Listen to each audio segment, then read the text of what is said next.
Mas nós acabamos de ler Atos 28 e os versículos 1 ao 6. E estamos vendo aqui uma história da vida de Paulo. E hoje eu quero falar sobre cobra. Quero falar sobre cobra, sobre essa víbora. E essa história aqui é o seguinte: até o versículo 27, Paulo já tinha sido preso. É interessante notar que Deus falou para Paulo: não vá para Jerusalém que você vai ser preso.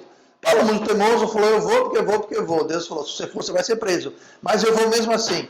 Moral da história: Paulo foi preso como Deus falou. E Paulo passou o resto da vida preso. Tá? E aqui, Paulo já preso, está sendo enviado para Roma. Tá? E como Roma fica longe, bem distante de Jerusalém, onde ele foi preso, o que acontece é que eles foram por terra, por um tempo, né, por um espaço, uma distância, enquanto puderam. Só chegou um ponto que eles não tinham como ir por terra mais, era mais prático e mais rápido ir de navio. Então, eles estão aqui no navio, e o navio foi-se embora, e para encurtar a história toda, o navio veio a naufragar. O navio ele veio a afundar, e eles foram, aqui começa a história, né? A gente pegou a história aqui. E havendo escapado então, escapado o quê? Do naufrágio. O navio afundou, só que eles escaparam. Tá? Isso em si é uma outra história muito interessante. Vocês leem em Atos capítulo 27. Mas eles haviam escapado, por quê? O navio afundou, se quebrou nas rochas, mas ninguém que estava a bordo morreu. Ninguém se afogou, ninguém se perdeu. Eles escaparam. Então souberam que a ilha se chamava Malta. Então eles bateram nas rochas nessa ilha de Malta, que até hoje existe essa ilha chamada Malta. Fica lá perto da Grécia, no Mediterrâneo, até hoje está lá. E os bárbaros, ou seja, os habitantes de Malta, usaram conosco de não pouca humanidade, porque acendendo uma grande fogueira nos recolheram a todos por causa da chuva. Então de noite era frio, ventava, chovia, e os malteses fizeram uma grande fogueira para acolher todo mundo. Havia mais de 200 pessoas. Por isso que era uma grande fogueira. Era um navio. E tinha mais de 200 pessoas. E fizeram uma grande fogueira para poder, então, aquecer todo mundo. E havendo Paulo juntar uma quantidade de vides, ou seja, galhos, e pondo-as no fogo, Paulo estava lá pegando galho e jogando na grande fogueira.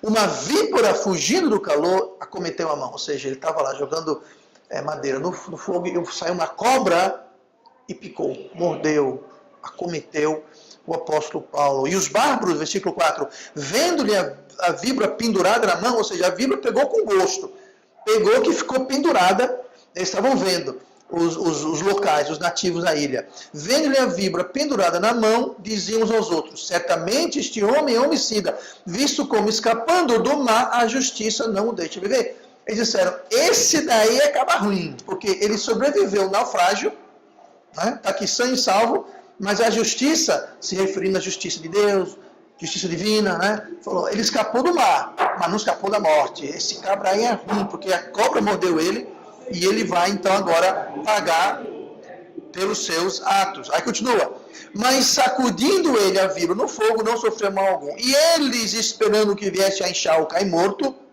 ou seja, ele vai morrer, vamos ficar de olho, ele vai inchar, vai cair, ele vai morrer. Mas, tendo esperado já muito, e vendo que nenhum incômodo lhe sobrevinha, mudando de parecer, ou seja, mudaram de opinião, diziam que ele era um Deus. Olha só, ele é um homicida, daqui a pouco ele é um Deus. As pessoas mudam de opinião muito rápido, né? Mas pensaram isso por quê? Porque eles viram a cobra, e eles sabiam pela cobra que viram, que aquela cobra era venenosa. Picou, morreu. Vamos esperar ver o que vai acontecer com ele. Só ele não morreu. Por que ele morreu? Porque Deus o protegeu. Foi um milagre, foi um livramento divino. Tá? E o que acontece é que ele sobreviveu. Então, essa víbora, essa serpente, mordeu Paulo. E na realidade, quem aqui, seja honesto, seja honesta, quem aqui não tem medo de cobra? Todo mundo tem medo de cobra. E com bom motivo. E com bom motivo. Estou lá no quintal, apareceu uma cobra grande, não muito grossa, mas verde. Aí disseram: não, não quero saber se não tem problema, se é venenosa, não é venenosa. Eu não gosto de cobra, eu não gosto de cobra verde, azul, amarela, grande, pequena, grossa, fina, não estou entendendo. Aí tem gente que fala: não, se você notar o formato da língua, Se você vê o formato da... Eu quero lá chegar perto para ver formato de língua, cabeça de cobra, língua. Eu vejo uma cobra, eu corro, tá bom? Eu sou assim e você, se for sábio e esperto, deve ser assim também. Ninguém gosta de cobra. E há um motivo para isso. É normal a gente não gostar de cobra. Perfeitamente normal. A cobra, ela foi usada. A serpente, ela foi usada lá em Gênesis. A gente lê essa história, né? Gênesis 3, versículo 1. Ora, a serpente era mais astuta que todas as alimárias do campo que o Senhor Deus tinha feito. E essa disse à mulher... É assim que Deus disse, não comerás de toda a árvore do jardim. Então, quem foi que usou a serpente? Quem foi que incorporou a serpente para tentar a Eva e trazer o pecado ao mundo, que levou à queda de toda a humanidade? Foi Satanás dentro de quem? Da serpente, gente. Não usou o macaco, não usou o boi, não usou a girafa, não usou a serpente. Tá? A serpente foi usada, a serpente foi amaldiçoada. Foi Satanás que trouxe o pecado, mas Satanás, veja bem, Satanás não apareceu, ele nunca aparece. Ele sempre usa alguém, ele sempre manda alguém, ele se esconde atrás de alguém. Tá? Satanás é um covarde, lembre-se disso. Ele não mostra a cara dele. Ele vai sempre usar alguém ou alguma coisa para fazer, mas ela foi amaldiçoada. No versículo 14 de Gênesis 3, diz assim: Então o Senhor Deus disse à serpente, porquanto fizeste isso, ou seja, tentou a Eva, se deixou ser usado por Satanás, fizeste isso, maldita serás mais do que toda fera, e mais do que todos os animais do campo, sobre o teu ventre andarás, e pó comerás todos os dias da tua vida. Isso é interessante porque, antes de Deus amaldiçoar a serpente tinha perna. Ela andava. Pastor, como é que sabe disso? Bom, veja bem, então disse o Senhor à serpente, por que você fez isso? Você agora vai rastejar. Indicando que antes ela não rastejava. Se ela rastejava antes, se ela não tinha perna antes, como conhecemos a serpente hoje, por que Deus falou, você vai rastejar? Ela ia dizer, eu já rastejo. Não faz sentido. Há quem diga que ela voava. Exatamente. Há quem diga que não só ela tinha pernas, mas ela era um ser alado. Tá? Porque a Bíblia fala ser Satanás como sendo o príncipe dos ares. Tá? Então, assim, a gente não pode dizer com certeza, mas tudo indica que ela era um ser alado, ou seja, ele voava, não era um pássaro. A Bíblia fala que ela é um animal do campo. Tá? Então, tudo indica, não tinha pena, mas era alguma espécie de um animal do campo. Tá? Então, era um quadrúpede. Tá? Era um cavalo, uma zebra, um boi, ou seja, tinha 4 patas e andava. Tá? E a Bíblia leva a crer que possivelmente voava. Agora, que ela andava em pé, ela andava, porque Deus falou, agora você não vai andar mais. Eu vou amaldiçoar você, você vai rastejar e você vai comer pó. Ou seja, ela não rastejava e comia pó o tempo todo. E ela falou assim, você vai ser a mais amaldiçoada de todos os animais. E realmente, eu acho que o animal que é mais universalmente temido e odiado é a serpente. Por quê? Porque Deus amaldiçoou a serpente. Tá? E a serpente e a humanidade não se bicam. Gênesis 3, versículo 15, o seguinte, Deus amaldiçoou, falando, você vai rastejar, e no seguinte ele fala, e porém inimizade entre ti, a serpente, e a mulher, e entre a tua semente e a sua semente. Esta te ferirá na cabeça, e tu lhe ferirás o calcanhar. Então veja bem, Deus falou, eu vou colocar inimizade entre você, serpente, e a mulher, e os descendentes de vocês dois. Ou seja, todos os homens, todas as cobras nunca vão se bicar. Por isso que é estranho você ver essas pessoas que gostam de cobra, que tem gente que tem cobra de estimação. Tá? Teve um caso nos Estados Unidos, algum tempo atrás, isso é um caso real, gente, verídico. A mulher tinha uma cobra, tinha um cachorro, tinha um gato. Um dia sumiu o gato. Mas depois sumiu o cachorro. E assim você vê acontecendo. E a cobra começou a ficar perto dela. Aí um especialista em cobra, ela contou essa história, falou, olha, ela está ficando perto de você, ela está medindo você. Você é a próxima cardápio, tome cuidado. Tá? E já houve casos que cobras mataram seus donos e comeram, mas aquelas jiboias desse tamanho. Tá? Então, é estranho, não é normal. O normal é a gente temer a cobra. Tá? O normal. E a cobra teme a gente. A gente quer o quê? A gente quer pisar na cabeça da cobra. Né? Você mata uma cobra como? Só matando a cabeça dela.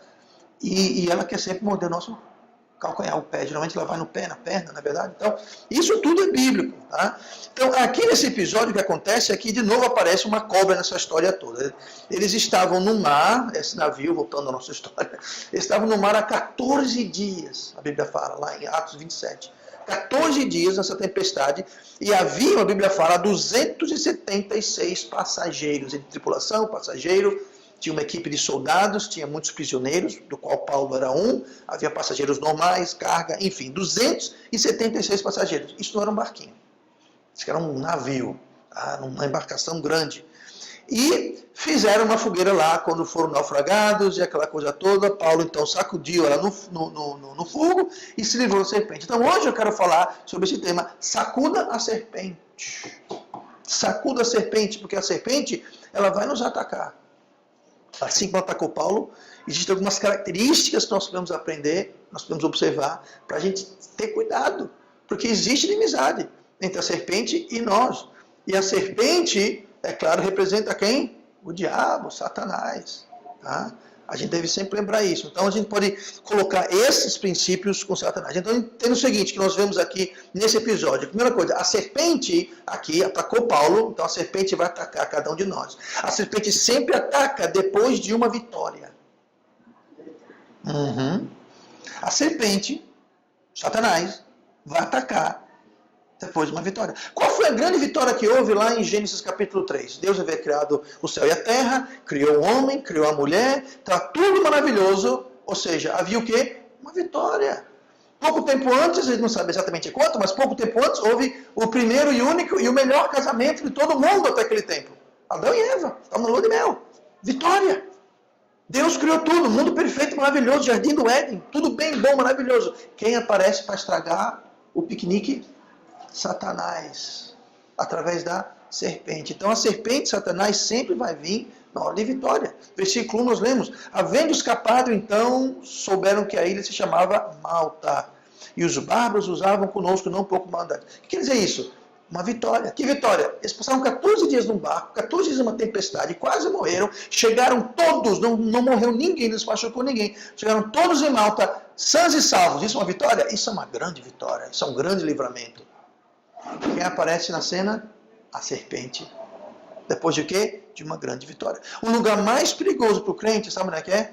É na vitória. Não, pastor, não é o lugar mais perigoso. É sim o lugar mais perigoso. Eu vou dizer por quê. Quando nós estamos querendo a vitória, estamos a caminho da vitória, a gente busca Deus. A gente ora a Deus.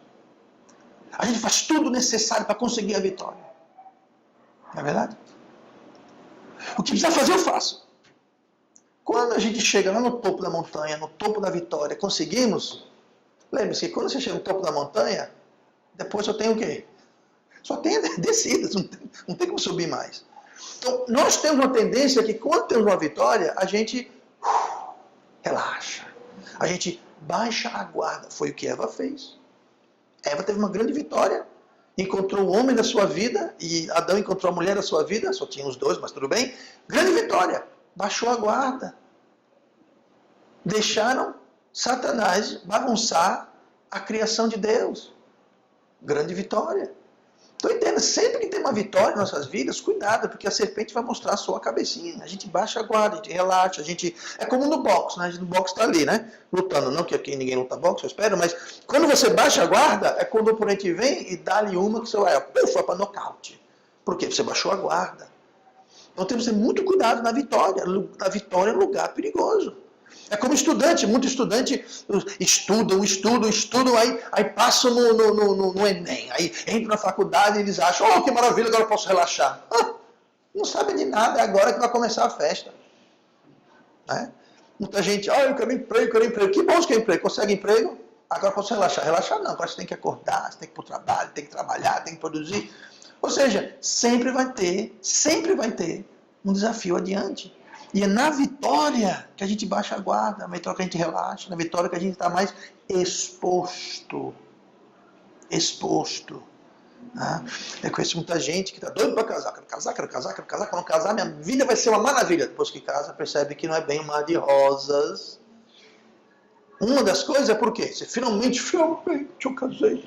Pois é. A festa começa agora, gente. Tá? Como tudo na vida.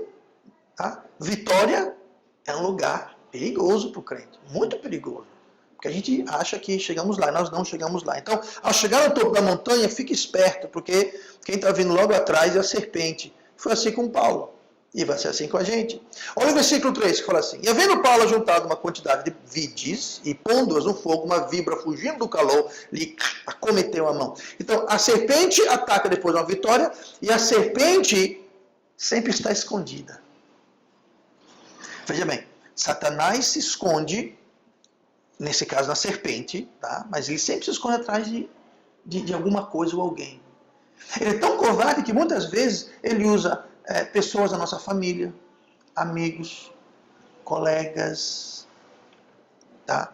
Ele sempre se esconde. Mas mesmo essa coisa na qual ele se esconde, ou nessa pessoa na qual ele se esconde, essa coisa ou pessoa está escondida, camuflada. Tá? Satanás queria pegar Paulo, ele usou a serpente, mas note que a serpente estava escondida. Como é que a gente sabe disso? Paulo está pegando galhos e jogando no fogo. Se ele visse, uma cobra ali, eu vou pegar aquele galho, aquele ali, bem ao lado da cobra. Tem uma cobra ali? Pois é, eu vou pegar aquele dali. Não, se Paulo tivesse visto a cobra, e tem mais, à noite, escuro, ventando, só luz da fogueira. Me diga uma coisa, um galho e uma cobra, tem lá muita diferença?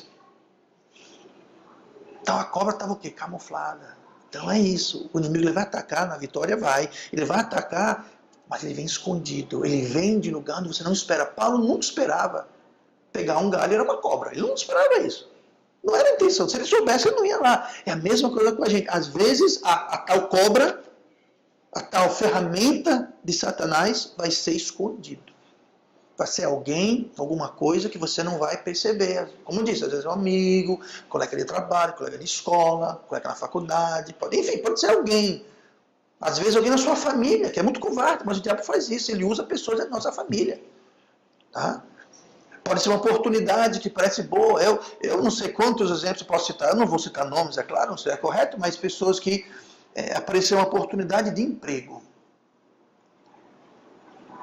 E esse emprego afastou aquela pessoa da igreja, de Deus, da família. Eu estou pensando aqui em casos, a pessoa se afastou de Deus, da igreja, acabou o casamento da pessoa. Acabou. Sabe o que é isso? É uma cobra escondida.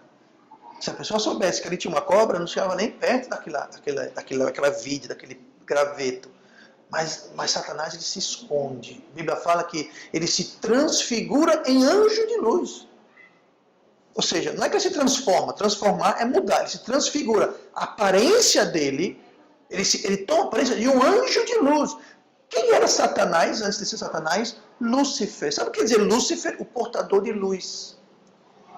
E Paulo fala que ele se transforma num anjo de luz. Agora, você vê um diabo lá com o chifre, o garfo, todo vermelho, o rabinho pontudo, você faz o quê?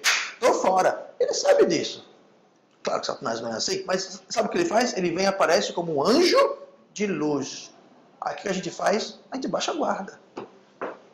Um anjo de luz. Satanás, ele é horrível, ele é trevas. E ele é, mas ele se transfigura, ele se transveste, ele se camufla de um anjo de luz. Para quê? Para enganar a gente. Satanás é um grande mentiroso e um grande enganador. E foi assim que aconteceu com Paulo. Paulo não sabia que a cobra estava lá. Ele estava lá, pegando madeira para jogar na fogueira. E no meio escondido, estava a ferramenta dentro do qual estava Satanás. Quem você acha que mandou essa cobra para lá? Satanás. Queria acabar com Paulo. Paulo é um servo de Deus, estava servindo Deus, estava fazendo as coisas de Deus. E o diabo falou, já sei, eu tenho que cortar esse mal pela raiz. Eu já fiz isso antes, vou fazer de novo. Eu vou pegar uma cobra, eu vou entrar nessa cobra, eu vou ficar ali, vou me esconder, fingir que eu sou uma vide. Quando eu for buscar a vide, eu vou mordê-lo e ele vai morrer. Só que não aconteceu, mas ele sempre se esconde. Tá? De coisas inofensivas, muitas vezes. Tá? Nós temos que ter cuidado e perceber isso. Porque só depois é que a gente percebe que era uma cobra, não era um galho, não era uma vide, não era um pedaço de pau, era uma cobra. Mas é tarde. No caso, Deus livrou Paulo. Mas a plateia, o pessoal que estava olhando para ele, falou, ele vai inchar, vai cair morto. Tá? Então a gente não pode contar com o livramento de Deus toda vez. A Bíblia fala que não tentareis o Senhor teu Deus. Ele não pode ficar descuidado e achar que Deus tem a obrigação de livrar a gente. Deus não tem a obrigação de livrar a gente. Especialmente quando a gente está fazendo vista grossa. Paulo não estava fazendo vista grossa. Ele estava trabalhando, juntando. Tá? Então muitas vezes a gente brinca com o pecado achando que estão brincando com graveto. Na realidade é uma cobra. Tá? Então cuidado. O diabo, a grande serpente, é especialista em esconder e em disfarçar. O que fala 2 Coríntios 11, 14. Porque tais falsos apóstolos são obreiros fraudulentos, transfigurando-se em apóstolos de Cristo. E não é maravilha, porque o próprio Satanás se transfigura em anjo de luz. Tá? Então existem falsos apóstolos, a Bíblia fala, que se transfiguram em obreiros. Eles se camuflam, como Satanás se camufla em anjo de luz. Tem muito apóstolo e obreiro que são obreiros fraudulentos, transfigurando-se em apóstolos de Cristo. Ou seja, eles estão se transfigurando, estão se camuflando como apóstolos de Cristo, mas não são. Assim como Satanás, que se transfigura em anjo de luz, e não é anjo e nem luz, coisa nenhuma. Tá? Então vamos ter cuidado, porque cobras, toda cobra, são silenciosas. Já viu uma cobra fazer barulho? Cobra faz barulho. Ela é silenciosa, ela é camuflada. Você pode ver. Cobra geralmente ela tem o corpo parecido com o seu ambiente. Né? Se for verde, vive nas árvores. Se nas pedras, ela é meio acinzentada. Ela sempre é camuflada. Ela sempre anda escondida, entocaiada. Toda cobra é assim. E todas as armadilhas de Satanás é a mesma coisa. Tá? Muito apropriada essa comparação que a Bíblia faz. Então, quando Deus abre a cortina, para a gente ver onde que está o diabo, então cuidado. Quando Deus mostra, fique esperto. Não vamos brincar não. Porque Paulo não sabia que tinha uma cobra lá e Deus o livrou. Mas se Deus fala, ali tem uma cobra, e a gente faz vista grossa, a gente vai lá e mete a mão na toca da cobra, não se espante quando ela morder a gente e Deus dizer, eu não avisei? Lembre-se que Paulo foi livrado da cobra, mas Paulo não foi livrado da cadeia. Deus falou, não vá para Jerusalém, Paulo. Ele mandou um profeta falar para ele, mandou os irmãos de outra igreja falar com eles. Jesus apareceu num sonho para ele. Ele falou, eu vou. Ou seja, Deus mostrou claramente, não faça isso. Paulo falou, eu vou fazer, foi preso. Ficou preso, o resto da vida ficou preso. As cartas que ele escreveu, sabe o que foi carta que ele escreveu? Porque ele não podia ir para as igrejas. Porque ele estava preso, então ele escreveu cartas. Todas as epístolas, basicamente, não todas, mas a maioria, era que ele escreveu na cadeia, porque ele não podia ir, porque ele estava preso. Então, quando Deus mostrou e Paulo desobedeceu, Paulo pagou a consequência. Paulo ficou preso o resto da vida. Agora, na ilha, Paulo estava ajuntando madeira e Paulo não viu a cobra, aí Deus fez o quê? Deus livrou. Mas por que Deus livrou? Porque Paulo não fez aquilo em desobediência. Ele não falou, ó, tem uma cobra. Deus, eu vou pegar a cobra aqui. Não, não foi isso. Ele não sabia.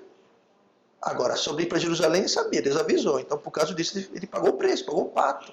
Mas com a cobra, Deus livrou ele, porque ele não sabia. Então, quando Deus mostra, vamos tomar cuidado. Porque se a gente faz por desobediência e rebeldia, dificilmente Deus vai livrar a gente. É o que a gente aprende não só nesse, mas em outros episódios da Bíblia. Então, nós vimos que a serpente ataca depois de uma vitória, a serpente está sempre escondida, vamos ficar de olho aberto, e a serpente atacou quem estava fazendo algo. Né? Versículo 3, e havendo Paulo ajuntado uma quantidade de vides, o que Paulo estava fazendo? Paulo estava juntando madeira. Me diga uma coisa, Paulo não foi naufragado com as outras 255 pessoas? Por que só Paulo estava catando madeira? É interessante, só tinha Paulo. E note que a serpente só mordeu quem? Quem estava catando madeira. Os outros náufragos do navio, estava todo mundo sentado no fogo, se aquecendo, só descansando. Quem estava andando, pegando vide para jogar na fogueira, era Paulo. E foi justamente quem estava fazendo alguma coisa que foi atacado. Eu tenho um grande amigo meu, alguns irmãos aqui conhecem quem é, o pastor Cox. Hoje ele não é mais pastor, ele é diretor de uma junta missionária, mas quando ele era pastor, ele contou uma história de um casal Se casar mal vinha para a igreja, se casar não fazia nada para Deus, se casar só vivia brigando, se casar tinha problema com tudo que era financeiramente, na família, com saúde, no emprego, no trabalho, com o vizinho, com a família. O casal era um desastre, só tinha problemas casal. Aí, sentando uma vez lá no gabinete, aconselhando eles, o casal disse, sabe o que é, pastor? O diabo está nos atacando. O diabo não deixa a gente em paz. Ele falou, não. O diabo não está atacando vocês. Para que o diabo vai atacar vocês? O que vocês estão fazendo para Cristo? Um olhou para a cara do outro, aí a moeda caiu. Aquilo não era o diabo atacando. Gente, o diabo ataca, Satanás ataca quem está fazendo alguma coisa para Deus. E por que a vida dele estava toda conturbada? Sabe o que era aquilo? Era o resultado, era a consequência natural do pecado. A vida dele estava bagunçada porque eles tinham se afastado de Deus, não tinha nada a ver com o diabo. Eles se afastaram de Deus e, consequentemente, as consequências de uma vida sem Deus começaram a entrar na vida deles. Mas o diabo não ataca quem não faz nada. Tinha 255 pessoas que saíram do navio, que tudo indica estavam sentados, tinha aquecido no fogo. A serpente vai atacar, a única pessoa que a Bíblia fala estava juntando vidro para jogar na fogueira. O diabo vai atacar quem está fazendo alguma coisa. Agora, quem não está fazendo nada, estou protegido, já sei. Então, para evitar o ataque do diabo, eu não vou fazer nada para Deus, eu não vou fazer absolutamente nada. Bom, o problema com isso é que quando você faz isso, você tem outras consequências na sua vida. Tá? O diabo não vai atacar você especificamente assim. Ele vai atacar você simplesmente porque você está à beira do rebanho, você está no lado de fora do rebanho. A Bíblia fala que o diabo é como um leão, ele caça como um leão. Como é que o leão caça? Tá? O leão, ele vê aquela manada de zebra, ou de zebu, de antílope, ou o que seja, ele não vai atacar aquele que está lá no meio. Não, ele vai atacar o que está por fora, o que está por último, o que está quase fora da manada. É ele que ele vai atacar. Você quer evitar o ataque de Satanás? Esteja no meio da manada, na frente do rebanho. O diabo ataca quem está atrás e por fora, não quem está no meio e na frente. Tá? Então, Paulo aqui estava se destacando porque ele estava fazendo, estava trabalhando. A serpente ataca quem faz alguma coisa para Deus. Tá? Mas não se preocupe, quando nós servimos a Deus, Deus os protege. 1 João 4,4. Filhinhos, sois de Deus e já os tendes vencido, porque maior o que está em vós do que o que está no mundo. Tiago 4,7 fala, sujeitai-vos, pois, a Deus, resisti ao diabo, e ele, o diabo, fugirá de vós. A gente tem que se submeter a Deus, que o diabo foge. Submeter, obedeça a Deus, resistir ao diabo, que o diabo foge. Tem muita gente... É muito triste isso. Eles fazem justamente o contrário. Eles resistem a Deus. Deus diz, faça isso. Faço não. Não faça aquilo. Faço. Eles resistem a Deus. Se submetem ao diabo.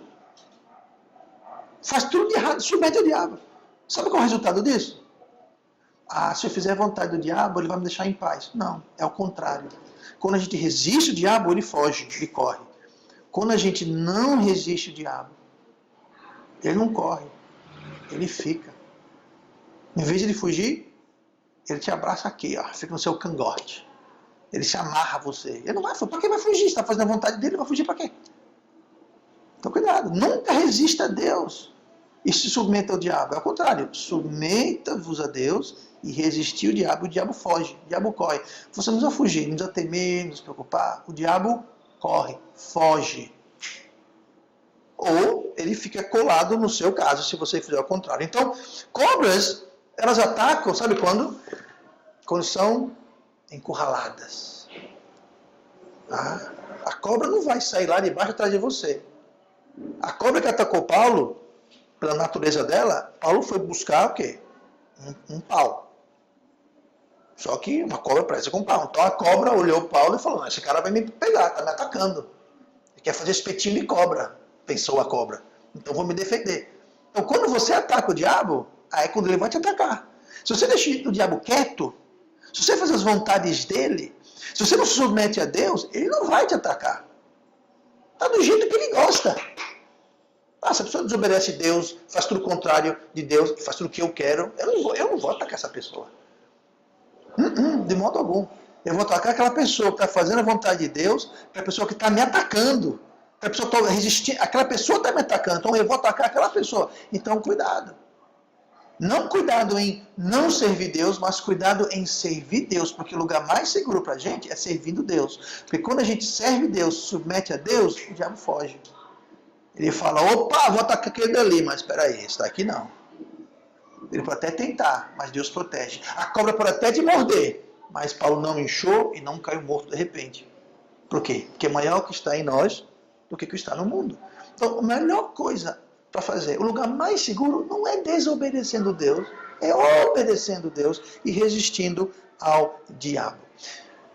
Última coisa dessa manhã, versículo 5. Mas sacudindo ele a viva no fogo, não sofreu dano algum.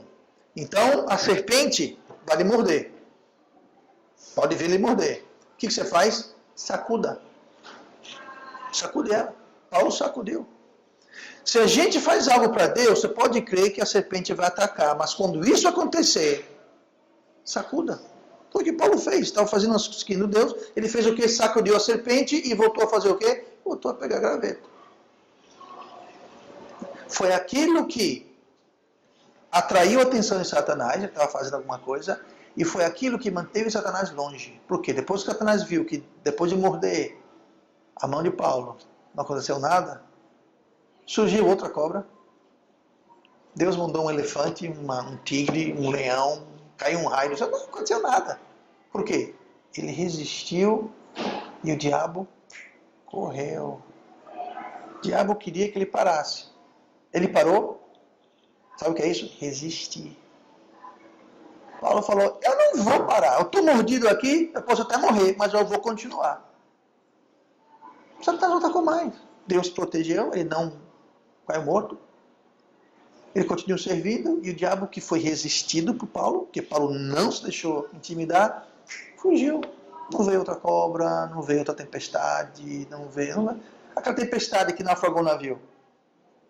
Adivinha quem causou aquilo? Foi o diabo, gente.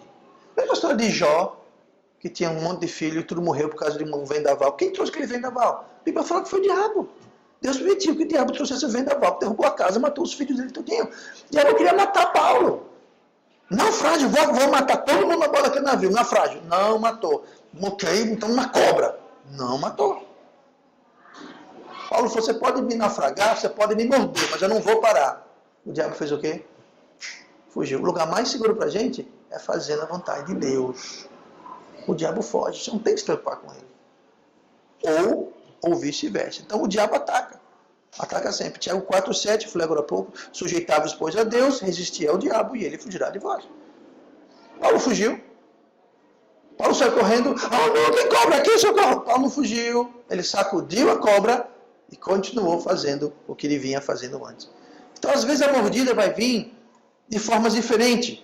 Criticismo, fofoca, dificuldade, tá? Egoísmo.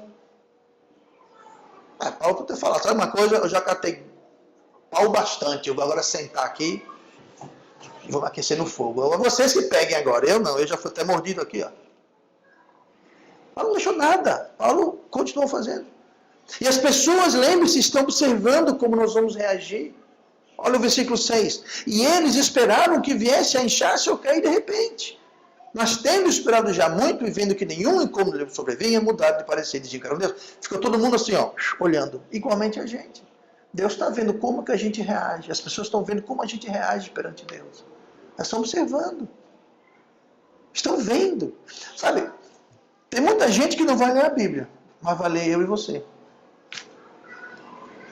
Antes de ler a Bíblia, as pessoas vão ler a gente. Como que a gente reage? Como que a gente se comporta? Como que a gente atravessa uma dificuldade? As pessoas estão vendo como a gente faz. Se eu olhar para a gente e ver que a gente faz a mesma coisa que elas fazem, cai no desespero, cai resolver de qualquer jeito, e faz igual eu não quero saber da Bíblia deles, do Deus deles. É igual a mim. Dificuldade, desesperam igual eu desespero. Tem um problema, eles fazem aquilo que eu faço. Não, eles querem ver. As pessoas estão observando. de Paulo disseram, esse é um bandido, homicida. Escapou do mal, mas não escapou da cobra. Quando ele escapou da cobra, agora ele é um Deus. Repara, foi de bandido para Deus. Que grande salto aí que aconteceu. Então, quando a cobra atacar, se a cobra atacar, sacuda, resista e continue fazendo a vontade de Deus. Tá? Não fique correndo de um lado para o outro. Fique firme, seguindo em frente. Deus um dia vai também sacudir a grande serpente, o diabo, no fogo. Assim como Paulo fez, olha o que fala em Apocalipse 20:10. E o diabo que os enganava foi lançado no lago de fogo e enxofre, onde está a besta e o falso profeta, e de dia e de noite serão atormentados para todo o sempre. Um dia a grande serpente, Satanás, vai ser sacudida no fogo, uma vez por todas. Tá? Até lá, nós temos que copiar o princípio, copiar o exemplo. Tá? E o mais importante é a gente segurar que nós não seremos sacudidos no fogo. Tá? Porque no versículo 4 versículos depois, Apocalipse 20:15 fala assim, e aquele que não foi achado escrito no livro da vida foi lançado no lago de fogo. Tá? Que ninguém ouvindo essa mensagem chegue ao ponto de ser lançado no lago de fogo, porque não há necessidade. É só você ouvir, entender, compreender, aceitar Jesus como Salvador. Que esse dia aqui nunca virá. Que Deus, pela sua graça, mandou o seu Filho Jesus pagar os nossos pecados, a nossa injustiça, pela justiça dele. Senão, o nosso nome não vai estar no livro da vida e nós seremos lançados no lago de fogo. E sabe quem vai estar lá no lago de fogo? Fala aqui, o diabo, a besta e o falso profeta. Bela companhia no lago de fogo. Amém? Vamos orar para lá.